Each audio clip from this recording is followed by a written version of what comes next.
वैसे तो अपने आप को मैं इतना सक्षम समझती नहीं हूँ, लेकिन फिर भी दुर्गा सप्तशती के पाठ के चमत्कारी उपाय आज आपको बताने जा रही हूँ। लेकिन याद रखिए, इसके बारे में मैं जितना भी आपको बताऊंगी, यकीन मानिए कि वो कम ही होगा। दोस्तों, सुख दुख तो जीवन में ऊर्जा का आधार है ना मेरा परिवार। जहाँ एक तरफ व्यक्ति के जीवन में सुख है, शांति है, पवित्रता है, शुभता का संचार होता है, वहीं दुख भी उसके जीवन में उसको काफ़ी सबक दे के जाता है। फिर भी ये किसी विडंबना से कम नहीं है कि हम जीवन में कभी कोई दुखी होना नहीं चाहता। जबकि मैं आपको बताऊं, सुख हमें जीवन का वो लेसन नहीं देता जो हमें दुख दे जाता है, और हमें दुख अपनों के चेहरों के बारे में बता जाता है, बिजनेस के घाटे के बारे में बता जाता है, अपना कौन पराया कौन वो बता जाता है।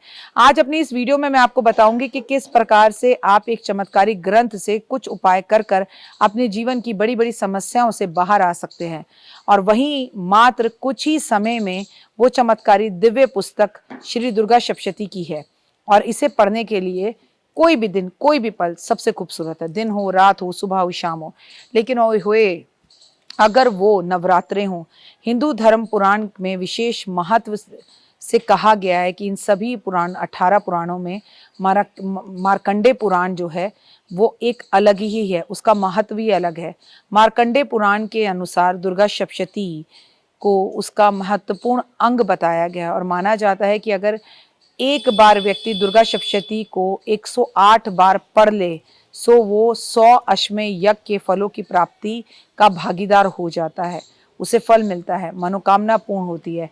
इस तरह से दुर्गा सप्तशती को अगर आप 1000 बार पाठ कर लें तो आपकी स्थिर लक्ष्मी की प्राप्ति होती है, अभिष्ट सुख और भोग आपको मिल जाते हैं, मोक्ष आपको मिल जाता है। दुर्गा सप्तशती के कुल 13 अध्याय हैं, जिसमें 700 श्लोक हैं। वह देवी चरित्र का वर्णन है। मुख्य रूप से ये 3 चरित्र हैं। प्रथम चरित्र यानी कि प्रथम अध्याय, मध्यम चरित्र यानी कि दूसरा और चौथा अध्याय होता है, जबकि उत्तम चरित्र यानी कि 5वां और 13 अध्याय होता है, जिसमें प्रथम चरित्र में देवी महाकाली, मध्य में चरित्र में देवी महालक्ष्मी और उत्तम चरित्र में देवी महासरस्वती बताई जाती हैं। साधारण शब्दों में समझाऊं तो ये पाठ माँ दुर्गा के विभिन्न स्वरूपों और उनकी महिमाओं का गान है, और शक्ति और अपार शक्ति का स्रोत है। अगर मैं आपको बताऊं कि दुर्गा सप्तशती का पाठ, दुर्गा कवच का पाठ, दुर्गा की स्तुति का ये पाठ प्राचीन महत्वपूर्ण स्वरूप है, माँ का ही रूप है। इस पाठ को करने से व्यक्ति को शक्ति, सुरक्षा और ऊर्जा प्राप्त होती है, माँ का आशीर्वाद मिलता है। ऐसा भी पुरानी कहानियों में, मान्यताओं में कहा जाता है कि कलयुग में भगवती दुर्गा और गणपति की उपासना बेहद ही लाभकारी बताई गई है। दुर्गा सप्तशती का पाठ करने से उन देविक, भौतिक तीनों ही तरह की आपको शक्तियां प्राप्त होती हैं। मानसिक शक्ति मिलती है आपको, सबसे बड़ी बात तो ये है, भौतिक मिलती हैं, और आपका तप जो है वो आपके जीवन में खुशहाली लेकर आता है। जैसे एक व्यक्ति का जन्म देने वाली माँ हर दिन उसके साथ होती है, वैसे ही संपूर्ण सृष्टि की रचना करने वाली दुर्गा माँ हर दिन आपके साथ होती है और अपने चमत्कार करती है। अगर आप माँ को हर वक्त अपने साथ महसूस करना चाहते हैं तो दुर्गा सप्तशती का पाठ करें। माँ भगवान को, माँ भगवती को ये अत्यधिक प्रिय है, और माँ का ये पाठ अगर नवरात्रों में किया जाए तो विशेष लाभ देता है। आपको बता दूं कि इस वर्ष 2025 में चैत्र नवरात्रि की शुरुआत 30 मार्च से हो रही है, जबकि 7 अप्रैल को इसका समापन हो रहा है।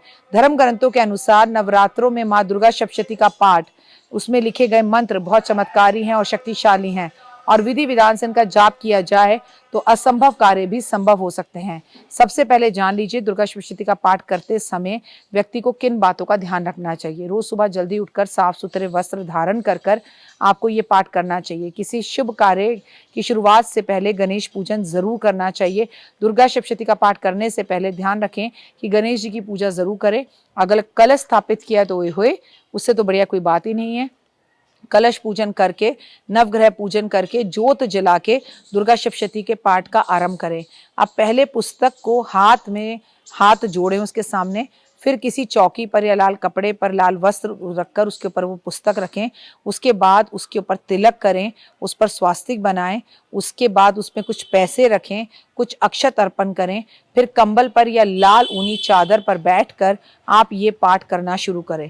दुर्गा सप्तशती के हर मंत्र को ब्रह्मा और वशिष्ठ और विश्वामित्र जी द्वारा जो है बनाया गया है। इसलिए दुर्गा सप्तशती का पाठ और कवच अगला और कीलका स्त्रोत्र का पाठ पहले आपको बहुत अच्छे से जरूर करना चाहिए और उसके बाद आपको अपने पाठ को शुरू करना चाहिए।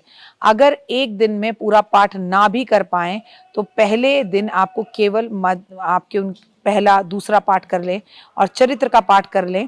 दूसरे दिन फिर आप 2 चरित्र का पाठ कर लें और इस तरह से संकल्प लें। पहला अध्याय, दूसरे दिन दूसरा तीसरा अध्याय, तीसरे दिन चौथा अध्याय, चौथे दिन 5वां, छठा, 7वां और 8वां अध्याय, 5वें दिन 9वां और 10वां अध्याय, छठे दिन 11वां अध्याय, 7वें दिन 12वां और 13वां अध्याय, 8वें दिन मूर्ति रहस्य हवन क्षमा प्रार्थना। इस तरह से आप कन्या भोजन 9वें दिन कराएं और आप जितना कर सके उतना आप ये पाठ करें। और विद्वानों से अगर आप ये पाठ कराना चाहें तो ज़रूर करें। कुंजिका स्त्रोत्र का पाठ करना चाहें तो वो पंडित की सलाह से ज़रूर करें। पाठ करते समय आप जमाई ना लें, आलस ना करें, मन को पूरी तरह से देवी के अंदर केंद्रित कर फिर पाठ करें। पाठ के दौरान हाथ पैरों को स्पर्श ना करें, हाथ पैर ना हिलाएं, बीच में बार बार पानी ना पिए। दुर्गा सप्तशती का पाठ शुरू करने के बाद और उससे पहले आपको ओम ह्रीं क्लीं चामुंडा विचा का जाप जरूर करना चाहिए। पाठ के बीच में फोन नहीं उठाना चाहिए। पाठ करते वक्त अपने पास फोन नहीं रखना चाहिए। जिन लोगों को संस्कृत में पाठ नहीं करना वो हिंदी में कर सकते हैं, जो कर नहीं सकते वो सुन सकते हैं। लेकिन याद रखिए दुर्गा सप्तशती का अध्याय पाठ अच्छे से करें।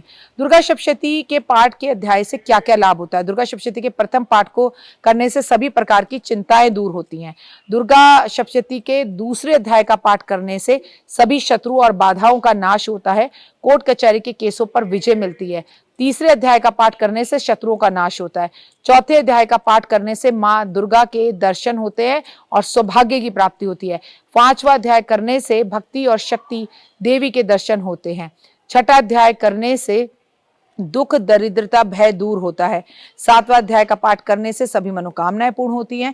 8वें अध्याय का पाठ करने से आपको आपके मित्र आपके वश में हो जाते हैं और आपका मित्रता बहुत अच्छी चलती है। 9वें अध्याय का पाठ करने से संतान की प्राप्ति और संतान की उन्नति होती है और खोई हुई चीजें वापस मिल जाती हैं, शांति मिलती है। 10वें अध्याय का पाठ करने से सम्मान फल की प्राप्ति होती है। 11वें अध्याय का पाठ करने से तमाम तरह के भौतिक सुखों की प्राप्ति होती है। 12वें अध्याय का पाठ करने से मान सम्मान और लाभ मिलता है। 13वें अध्याय का पाठ करने से मोक्ष की प्राप्ति होती है। और दोस्तों अब मैंने आपको बताया कि अद्भुत पुस्तक दुर्गा सप्तशती की महिमा क्या है, इसका महत्व क्या है, इसके साथ बताए इसको पाठ को करने के नियम क्या हैं।